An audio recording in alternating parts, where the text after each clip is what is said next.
이제 그 네오플라토니즘, 신플라톤주의라고 하는 플로티누스 철학을 하고 그 다음에 기독교 세계로 넘어가기 전에 유대교의 상황들, 우리가 유대교라는 것을 유한 전통의 종교로 보는데, 예를 들면 일본에는 이거 일본석이라는 게 있거든요. 일본.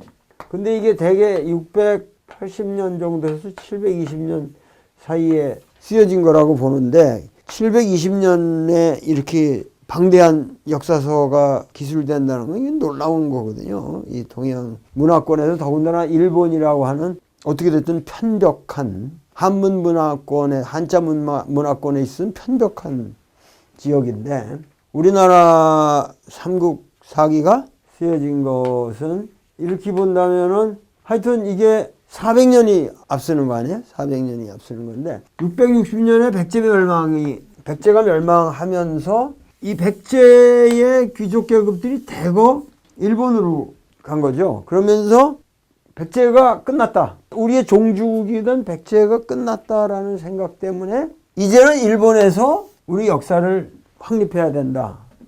그래서 백제의 지식인들이 백제의 역사를 자기들이 갖고 있던 과거 역사를 참작해서 일본에서 꾸준한 그 역사가 진행되어 온 것처럼, 근데 그게 처럼도 아닌 게 왜냐하면 그 고조선 시대로부터 사실 이 지역들이 다 포괄적으로 교섭을 했을 거거든요. 백제의 역사를 어떻게든 일본 역사로 쓴 거죠. 일본 역사로 쓴 거라고 볼 수가 있고, 그 과정에서 많은 이 현지의 자료라든가 자기들이 갖고 있는 백제 자료랑 모든 걸 다 포괄해서 썼을 것이라고 우리가 보는데, 기본적으로 구약이 만들어지는 것도 비슷하다는 거죠. 구약이 만들어지는 것도 바빌론 유치 시대를 통해서 자기들의 그 예루살렘에서의 유대 지방에서의 자기들의 역사가 끝났다고 생각을 했기 때문에 여기에 이제 과도한 율법주의가 생겨나고, 그러면서 이제 자기들의 아이덴티티를 확립하기 위해서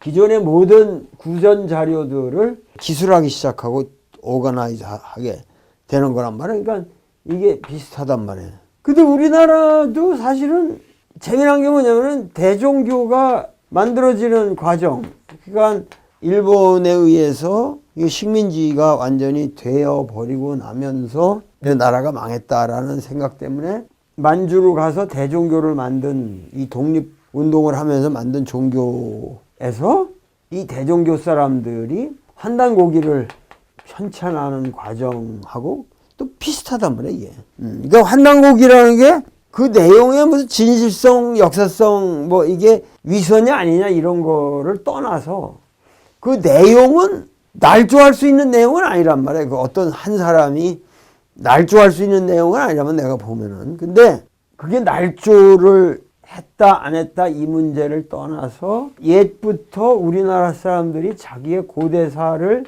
인식했던 어떠한 방식, 그런 것을 우리가 이 환단고기의 내용을 통해서 상당히 알 수가 있다는 거죠. 그러니까 이런 식으로 구약이나 일본석이나 환단고기나 이건 상당히 최근 세 거지만은 비슷한 역사적 환경이 있는데, 그렇게 해서 이제 유대교 경전이 생겨나기 시작하고, 그러면서 로마에 의해서 완전히 또다시 점령당하고 로마 시대로 들어가는 그 식민지, 그러니까 나라를 잃어버린 상태에서 지금 기독교가 나오는 거란 말이에요. 기독교가 나오는 거니까, 이 기독교라는 것은 원래 예수가 누구였든지 간에 예수가 역사적으로 만약에 있었겠죠. 뭐 예수가 뭐 한두 명이 아니라 집단적인 이름이라는 설도 있고, 뭐 예수라는 게 있는데, 이게 몸이 불건강해지면은, 몸이 허해지면은 알러지 현상이 이렇게 심하게 나타나는 거예요. 몸이 허해진. 그러니까 그 알러지라는 게 몸이 허한 사람들의 문제인 것 같아요. 이게 태금 알러지 현상이 있는 거죠. 와. 좌우지간 기독교도 정상적인 상태에서 태어난 게 아니라 사실은 일제시대가 없었더라면 오늘날 같이 기독교가 번창할 이유가 없죠. 사실은. 기독교라는 거는 일제시대를 통해서 대종교보다 훨씬 더 조직적인 서양 선교사들이 일본의 침략에 어느 정도 이렇게 대항해 가면서 자기 종교 조직을 보호하면서 이렇게 나아갈 수 있는 그런 세력이 있었기 때문에 사실은 일제시대가 있었기 때문에 오늘날 기독교가 이렇게 우리나라에 확 퍼지는 거거든요. 마찬가지로 기독교도 이제 로마 식민지가 되면서 자기들이 갖고 있는 여러 가지 문제점들을 가지고 어떤 운동이 일어나는 거죠. 그러니까 예수라는 사람은 분명히 이게 바리새 계통 사람으로서 바리새주의를 개혁하고 나오는 사람이란 말이야. 그러니까 원래 기독교는 유대교의 개혁을 목표로 한 거죠. 유대교의 개혁을 목표로 해가지고 기본적으로는 유대인이 유대인에게 설교한 거란 말이에요.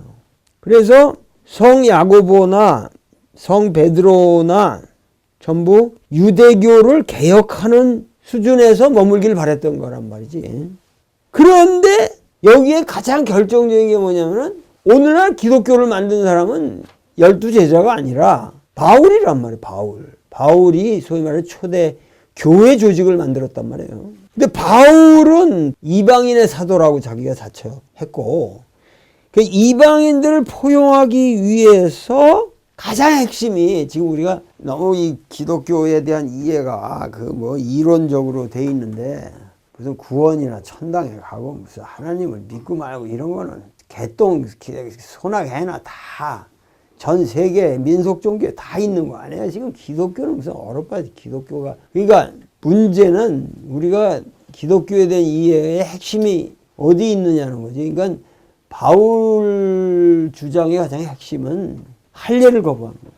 그러니까는 이방인들에게 이거를 전파하려면 자식 껍데기 도려내라는 거. 사실 오늘 우리 어릴 때만 해도 뭐 할례하는 게 좋다고.